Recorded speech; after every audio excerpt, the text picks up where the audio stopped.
एक बार गुरु जी से कहा कि जैसी होनी चाहिए वैसी आत्मोन्नति नहीं हो रही। 20-22 वर्ष पहले, और को 25 वर्ष हो गए हो। तो गुरु जी ने कहा किसी साधु की लंगोटी नहीं धोई अभी। कुछ ऐसी सेवाएं तो मिलती रही, ऐसे निरंतर तो मिली नहीं। बोले भगवान से मांगो।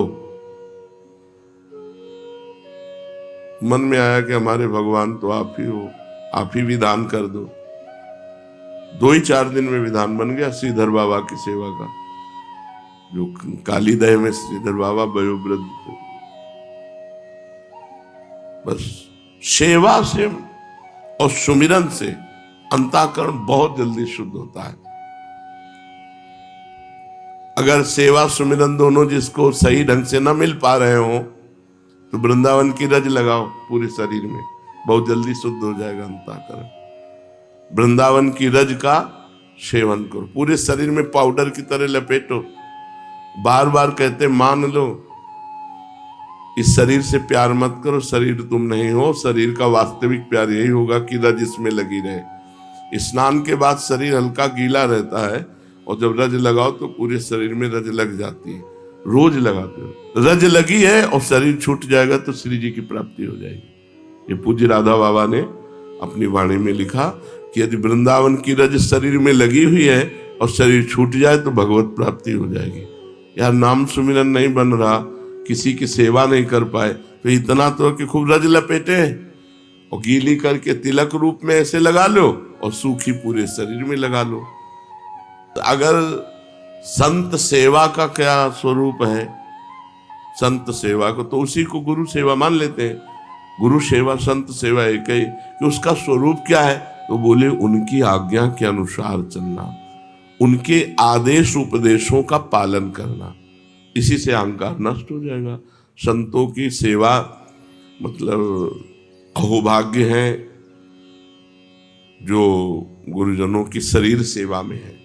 जैसे हमारे गुरु जी की सेवा में जो है ना, वो जब सामने से निकलते हैं तो हम उनके चरणों को देखकर बार बार प्रणाम करते हैं। शुरू से भाव रहा है कि जो गुरुजनों की सेवा में है वो हमारे लिए सर्वश्रेष्ठ है।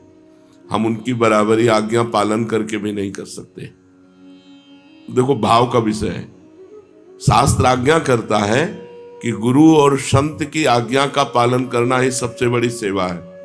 लेकिन जो गुरु जी की लंगोटी धो रहे हैं, जो गुरु जी को स्नान करा रहे हैं, जो गुरु जी के जूठे पात्र मार्जन कर रहे हैं, जो गुरु जी को बना के पवा रहे हैं, और हम यहाँ माला चला करके, तो हमारा सर उनके आगे झुका रहेगा।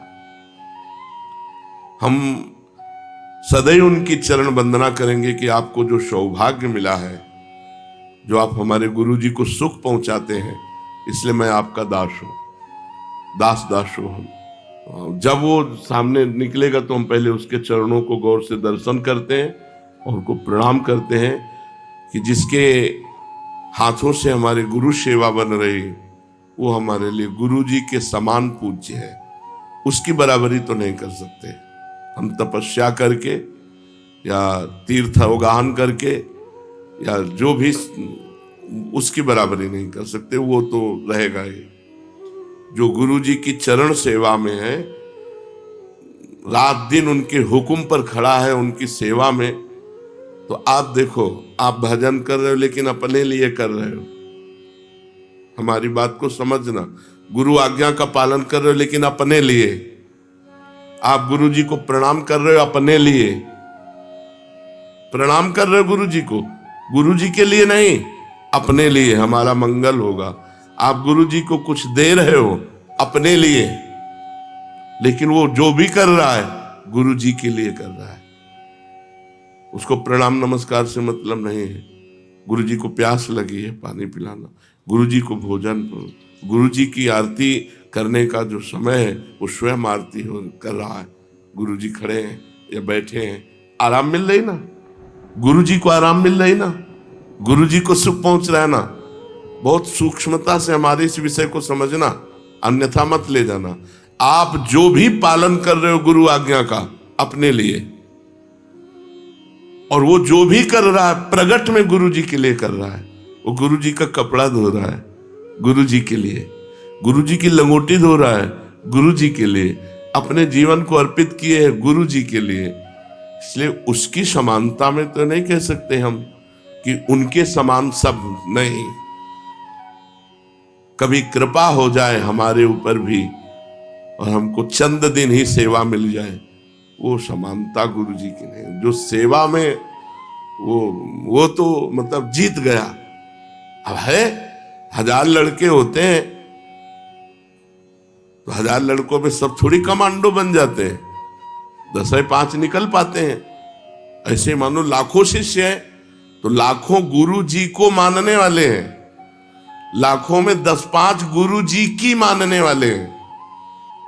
लाखों गुरु मानने वाले हैं, लाखों में 10-5 गुरु की मानने वाले हैं। उनमें से कोई 1-2 गुरु को सुख पहुंचाने वाले हैं। गुरु को सुख पहुंचाने के लिए हम तत्पर हैं। खड़ा है रात दिन हुक्म पे खड़ा, जैसे गुरु जी आज्ञा करें बस गुरु जी की सेवा। उनकी समानता तो नहीं कर सकते। वो तो साक्षात भगवत स्वरूप है, वो कोई साधक नहीं है। वो पूर्व जन्म में साधना से सिद्ध हुए तो साक्षात परब्रह्म स्वरूप गुरुदेव की परिचर्या में लगे हैं। उनकी बराबरी कैसे हो सकती है? सोचो, हम गुरु जी की आज्ञा का पालन कर रहे हैं लेकिन हम गुरु जी की थाल का जूठन तो नहीं पा रहे ना। पाने के बाद सरका दिया और पूरा धो के वो पी रहा है, उसकी बराबरी हम कर पाएंगे? गुरु जी को छू नहीं सकते और रोज कपड़ा लंगोटी सब धो के फैला के कैसे उसकी समानता कर सकते हैं? हम चाहे जितना तप करें, चाहे जितना जप करें, उसकी बराबरी थोड़ी कर सकते हैं। और इसके बाद डांट लगाया गुरु जी ने, हे ऐसे से नहीं ऐसे। जी महाराज, उसकी समानता कैसे कर सकते हैं? हाँ, लाभ हम गुरु सेवा का ले सकते हैं उनकी आज्ञा का पालन करके, लेकिन समानता नहीं कर सकते। उनकी समानता हम नहीं कर सकते। आप लोगों के अंदर भाव हो तो भले हो कि हम किसी से कम नहीं है, लेकिन हम उनकी समानता नहीं कर सकते जो गुरु की बालवत परिचर्या में लगे हैं। धन्य है वो साधक, धन्य है वो संत जो अपने गुरुदेव को स्नान कराते हैं, गुरुदेव का चरणामृत पीते हैं, गुरुदेव को भोग पवाते हैं बना के, गुरुदेव के वस्त्र धोते हैं। गुरुदेव की परिचर्या हम उनकी समानता नहीं कर सकते। और हम ये जरूर कह सकते हैं कि भगवान उनके अधीन हो जाएंगे। जिन्होंने गुरुदेव को ऐसे रिझा लिया, भगवान उनके अधीन हो जाएंगे। भगवान जब हमारा हृदय, जैसे इस समय बात कर रहा हूं तो हृदय एकदम द्रवित हो रहा है उनके प्रति, गुरु जी को पानी पिला दे। एक विचार करो, गुरु जी को उठा के बैठा दे, गुरु जी की चरण सेवा कर दे, ये सौभाग्य कैसे मिल सकता है? जिनका हम उच्छिष्ट कभी प्राप्त कर ले तो फूले नहीं समाते, वो तीनों टाइम उनका पार में बचा हुआ, हम कैसे समानता उनकी कर सकते हैं? जो ऐसे आंख उठा के देखना सौभाग्य प्रतीत होता है, वो आंख निकाल करके उनको डांट रहे, ये सौभाग्य? तो ये किसी पूर्व जन्म का भारी तप एकत्रित हुआ और किसी संत और गुरुजनों के अनुशासन में, उनकी परिचर्या में, निकुंज जेब में रखा हुआ है। अगर किसी संत, किसी महापुरुष की परिचर्या में आप है ना, सब दुनिया का सब साधन एक तरफ और संत परिचर्या एक तरफ।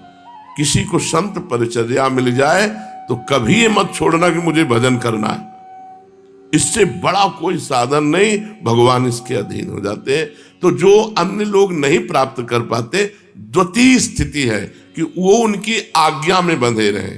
कि हमारा सौभाग्य इतना तो नहीं है कि मैं उनका वस्त्र प्रक्षालन कर सकूं, उनको स्नान करा सकूं, उनको भोग पवा सकूं, उनकी जूठन परिचर्या में मैं रहूं, लेकिन मैं अपने जीवन को उनको समर्पित करता हूं और उनकी आज्ञा में, तो उनकी कृपा से उसका अहंकार गलित हो जाएगा और सदगति प्राप्ति में कोई किंचित मात्र अंतर नहीं होगी, लेकिन प्रेम प्राप्ति में अंतर होगा।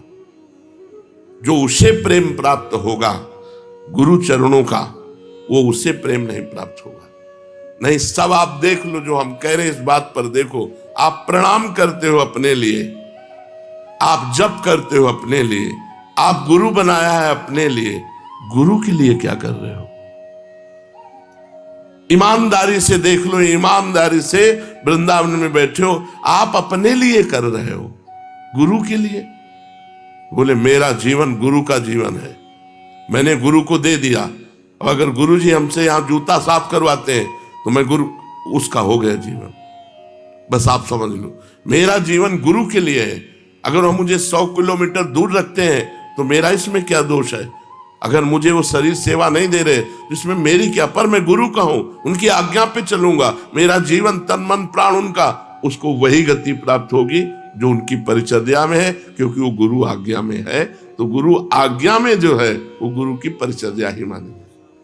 किसी भी संत की सेवा करें हम, जैसे हम पूज्य श्रीधर बाबा की सेवा, तो हमारी गुरु भक्ति बढ़ी और हमारा इष्ट प्रेम बढ़ा। उनकी सेवा से हमारे इष्ट प्रेम में विक्षेप नहीं हुआ, गुरु भक्ति में विक्षेप नहीं हुई, पर व्यवहार नहीं है। सेवा से मतलब है केवल, जैसे किसी भी संत, अब कोई बीमार संत है, किसी अन्य संप्रदाय का है, आप जाइए, आप उनकी सेवा परिचर्या कीजिए, पर श्रद्धा और विश्वास अपने गुरुदेव और इष्ट पर होना चाहिए। अगर इष्ट और गुरुदेव वाला श्रद्धा विश्वास कर लोगे तो उनके जो चल रहा है वही तुम्हारे चलेगा, तुम्हारे गुरु के जो चल रहा है वो नहीं चलेगा। ये भी बात ध्यान रखने की बात है। परिचर्या हम करेंगे लेकिन श्रद्धा और विश्वास पूर्ण अपने गुरुदेव का। मैं अपने गुरुदेव की आज्ञा से आपकी सेवा कर रहा हूं, मैं अपने गुरुदेव की प्रसन्नता के लिए आपकी सेवा कर रहा हूं। मुझे आपसे कोई फल या कोई उपदेश या कोई सतमार्ग नहीं चाहिए। मुझे सतमार्ग मिल चुका है, मुझे उपदेश मिल चुका है, मुझे फल मिल चुका है, मुझे गुरुदेव मिल चुके हैं। उनकी आज्ञा है कि अगर संत सेवा मिल जाए तो करना चाहिए, तो मैं संत सेवा मान करके कर रहा हूं, आपसे कुछ चाहिए नहीं। तो उसका कभी भी परमार्थ नहीं बिगड़ेगा। जब तक संत सेवा न मिले तो नाम जपो, घर में ठाकुर विराजमान है, खूब भजन साधन करो, लेकिन इच्छा करो कि काश कभी कोई ऐसे वयोवृद्ध बीमार शरीर की हमें सेवा करने को मिल जाए। वृंदावन में तो सब संत ही हैं। देखो, एक बीच में एक माई इतनी तपस्विनी थी, संपूर्ण वृंदावन की रोज परिक्रमा लगाना, संत सेवा करना सब, और यहीं महीनों रख करके राधा नाम कीर्तन करके और उनका शरीर पूरा। तो ऐसे भगवान दे देते।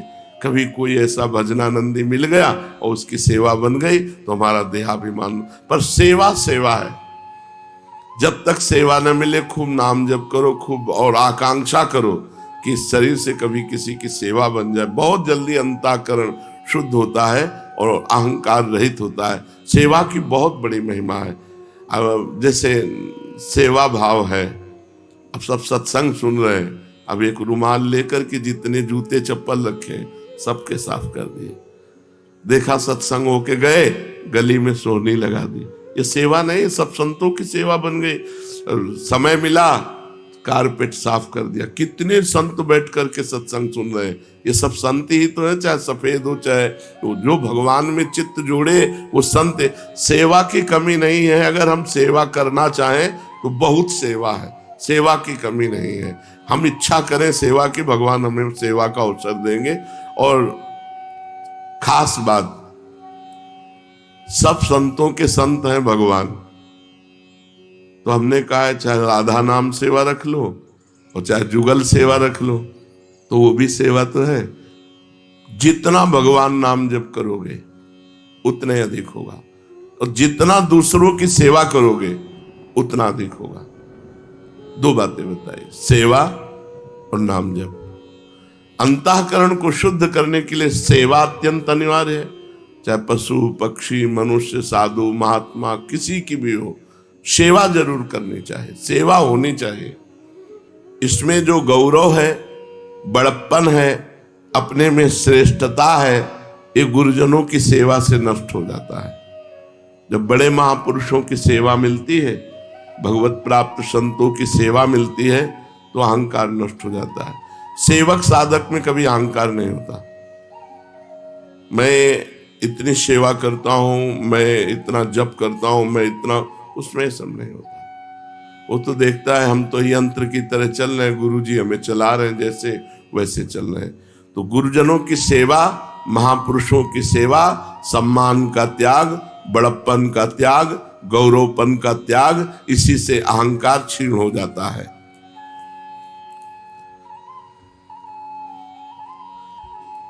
जो भगवत प्राप्त हो जाता है उसका व्यवहार कैसा होता है?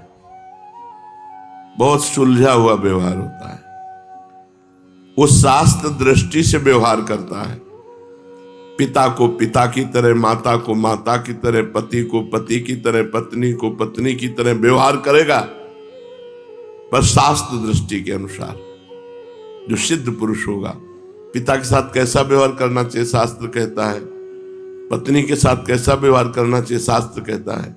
जो शास्त्र कहता है उसके अनुसार व्यवहार होगा, मनमानी आचरण नहीं रह जाएगा। जीवन मुक्त पुरुष के द्वारा कर्म होते हैं या नहीं? जीवन मुक्त पुरुष के द्वारा कर्म नहीं होते। कारण कि उसको ज्ञान हो जाता है कि कर्म कर्मेंद्रियों से होते, प्रेरणा ज्ञानेंद्रियों से हो रही है, और ज्ञानेंद्रिय को मन चला रहा है, मन को बुद्धि चला रही है, और उसका मैं साक्षी हूं, इसलिए मेरे द्वारा कुछ नहीं हो रहा है। कोई कर्म बंधन नहीं सिद्ध महापुरुष का।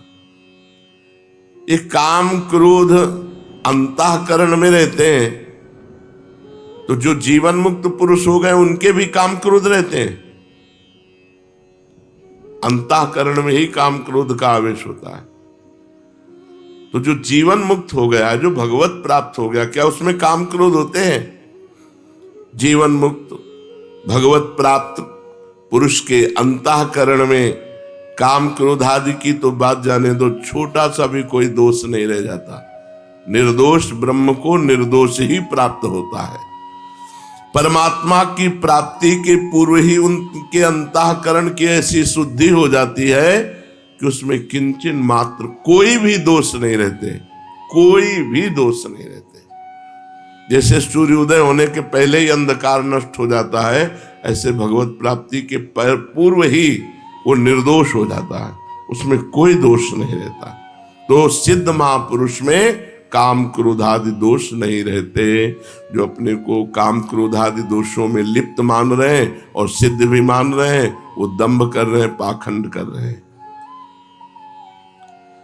काम क्रोध लोभ आदि मन बुद्धि के स्वभाव हैं या विकार है? अगर स्वभाव होता तो कभी नहीं छूटता। स्वभाव नहीं है, विकार है। काम क्रोध लोभ आदि ये स्वभाव में नहीं है, ये अंतःकरण में विकार में है।